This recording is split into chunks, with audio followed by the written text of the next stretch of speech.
دیمەنی پاش تێکدانی خانی ئاژەڵەکانیانە لەلایەن هەر یەک لە لیژنەی زیادەڕۆیی شارەوانی سلەیمانی و لیژنەکانی قایمقامیەت. بەدیار دار و پەردووی ڕووخاوی خانی ئاژەڵەکانیانەوەن. هەریەکەیان نیگەران و دڵتەنگن لەوەی بەسەریان داهاتووە و شوێنیان بۆ بەخێوکردنی ئاژەڵەکانیان نەماوە.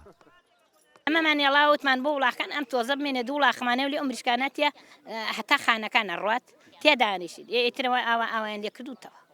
ئەخۆ لە مەسلحەتی خەڵک نییە فەقیر نییە ئەمە سەیرەکەی هەیە دوو مانگای هەیە ڕووخانیان نابێ شوێن خانێکی بەنیا ئەمە وڵاقی تایە وڵا نەبوونی دابەستی تایە گوێرەکە وردەی تایە هەموو شتێکی تایە ئەیسە نازانین ئەو تا وڵاکانی کەمانی بەرەڵا کرد هەر نازانین شۆفلەکە هاوخار کەس نازانین چۆ بووی کرد. عوسمان عارف سەرۆکی لیژنەی زیادەڕۆیی شارەوانی سلەیمانی لە پەیوەندیەکی تەلەفۆنیدا لەو بارەیەوە بە کورسات نیوزی ڕاگەیاند.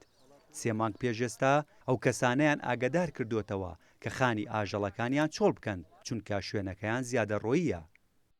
ئەمە بەر گوێرابی سنووقیەکەوێ و بەر پرۆژەی ئەوستی دووەکەی پرۆژێکی وەبەرهێنانی نیشەزیرە و کۆمەڵێکی زۆر هاوڵاتی لەوێ نیشەزیێن یعنی شوێنی ئەو شوێنە شوێنی لە شوێنی گەور دەرچوە لەبەرەوەی خەڵکی نیشەزیکە و بەپێی بڕیاری نووساوی فەرمی هاتووە لە وەبەرهێنانەوە کە هەستم بەلابرنی ئەو گەورانەوە.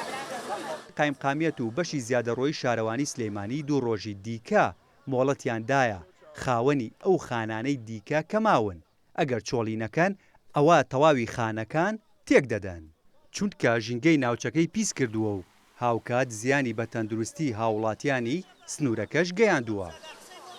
پاش تێکدانی خانەکانی مەیدانی ئاژەڵانی سلەیمانی خاوەنخانەکان داوا دەکەن کە شوێنێکیان بۆ دابین بکرێت بۆ ئەوەی ئاژەڵەکانی تێدا بەخێو بکەن چونکە تەنها سەرچاوەی داهاتیان بەخێوکردنی ئەو ئاژەڵانەیە.